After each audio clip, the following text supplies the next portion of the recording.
আপোনালোক সকলোৱে মাঘৰ বিহুৰ মেজিৰ জুই জ্বলাইছে বা মেজিৰ জুই ফুৱাইছে, জুই উত্তাপ লৈছে, কিন্তু আপোনালোকক আজি দেখুৱাম কেনেধৰণে ভেলাঘৰ কি কৰা হয়। আচলতে যিটো ভেলাঘৰ খুব পৰম্পৰাগতভাৱে নিৰ্মাণ কৰা ভেলাঘৰসমূহ কি কৰা হয়, শেষত কেনেকৈ ধৰণে কি হয় ভেলাঘৰটো। যি ভেলাঘৰ আচলতে বিহুৰ বহুদিনৰ আগৰ পৰা নিৰ্মাণ কৰি উৰুকাৰ দিনা ভেলাঘৰত ভোজ ভাত খোৱা হয়, ভেলাঘৰত থকা হয়, উৰি ৰাতি নাচ গান কৰি ভেলাঘৰত থকাৰ পিছত আমি ভেলাঘৰটো কি কৰোঁ। আমি দেখিছোঁ যে বাপতি আহোম ভোগালী বিহুত পৰম্পৰা ৰক্ষা কৰি পুৱাৰ ভাগতে আচলতে মেজি সেৱা সৎকাৰে মেজি জ্বলোৱা হয়। মেজি জ্বলাই আমি সকলোৱে আচলতে মেজি জুইৰ উত্তাপ লওঁ। মেজিৰ জুই আমাৰ সকলো অপায় অমংগল দূৰ কৰা কামনা কৰোঁ আৰু আমি অগ্নি সেৱা কৰোঁ। এই পৰম্পৰা আমি সদায় দেখি আহিছোঁ আৰু আমি কৰি আহিছোঁ, সকলোৱে কৰি আহিছোঁ। মেজি জুই জ্বলাইছোঁ। এয়া দেখিছে কেনেধৰণে এখন গাঁৱৰ দৃশ্য, যিখন গাঁৱত আচলতে একেবাৰে পৰম্পৰাগতভাৱে মেজি নিৰ্মাণ কৰি জুৰীয়া মেজি কাঠ বাঁহৰ কলপুলি পুতি কাঠ বাঁহেৰে আচলতে মেজি নিৰ্মাণ কৰা হয় আৰু পুৱাৰ ভাগতে কণ কণ শিশু, কিশোৰী বা বৃদ্ধা সকলো ওলাই আহি মেজি অগ্নি সংযোগ কৰে সম্পূৰ্ণ পৰম্পৰাগত ৰীতি নীতিৰ মাজেৰে। আৰু তেখেতসকলে আমি দেখিবলৈ পাইছোঁ যে সেৱা সৎকাৰ কৰে।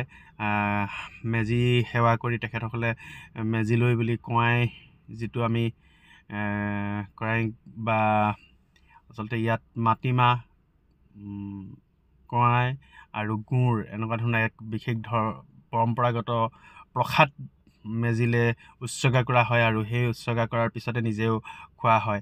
আৰু এনেধৰণে অতি ৰং ৰহস্যৰ মাজেৰে আমি আচলতে মেজি দাহন কৰোঁ, যি মেজিৰ জুইৰ উত্তাপেৰে আমাৰ আচলতে মংগল কামনা কৰোঁ। আমি বছৰটোৰ কাৰণে আজি মাঘৰ বিহুৰ দিনাখনৰ পৰাই আচলতে মেজি সেৱা কৰি আমি সকলোৱে এটা নতুন উদ্যমেৰে, নতুন সাহসেৰে জীৱনটো আগবাঢ়ি যোৱাৰ এক প্ৰতিজ্ঞাবদ্ধ হওঁ আৰু সমৃদ্ধিশালী হোৱাৰ আশা কৰোঁ। আচলতে বিহুৰ এই মেজি জুইৰ পৰম্পৰাৰ লগত কৃষিজীৱী এই অসমীয়াৰ আচলতে বহু আশা আকাংক্ষা জড়িত হৈ থাকে। আৰু দেখিছে আপোনালোকে কেনেধৰণে কলপুলিৰ পুতি বাঁহ খৰি কাঠ খৰিৰ জাপি আচলতে মেজি বনোৱা আৰু পুৱাৰ ভাগতে মেজিৰ জুই জ্বলাই আমি সকলোৱে সেৱা সৎকাৰ কৰোঁ। কিন্তু ইয়াৰ পাছত আমি আচলতে যি মেজিৰ লগত জড়িত ভেলাঘৰটো কি কৰোঁ আপোনালোকে চাওক। এই হৈছে ভেলাঘৰ, যি ভেলাঘৰ আচলতে আমি মেজি জ্বলোৱাৰ পাছতে এনেধৰণে জ্বলাই দিয়া হয়। যি ভেলাঘৰ নিৰ্মাণৰ লগত আমাৰ আচলতে আজি বিহুৰ 10-15 দিনৰ আগৰ পৰা অশেষ কষ্ট জড়িত হৈ থাকে। তেনেধৰণে সেই ভেলাঘৰ ডাও ডাওকৈ জ্বলি গৈছে। তেনেকৈ চাওক জুইৰ লেলিহান শিখাই আকাশ চৌ হৈছে। কেনেধৰণে আচলতে পুৱাৰ ভাগত মেজি জ্বলাই শেষ হোৱাৰ পাছতেই আমি এনেধৰণে ভেলাঘৰসমূহ জ্বলাই দিওঁ আৰু যি মেজি জ্বলোৱা হয় সেই মেজিৰ জুইৰ উত্তাপৰ লোৱাৰ পাছতে আমি আচলতে ভেলাঘৰ দাহন কৰোঁ। এয়া চাওক এফালৰ পৰা জ্বলি শেষ হৈ গৈছে এটা ভেলাঘৰ। আচলতে ইয়েই অসমীয়া জাতিৰ পৰম্পৰা।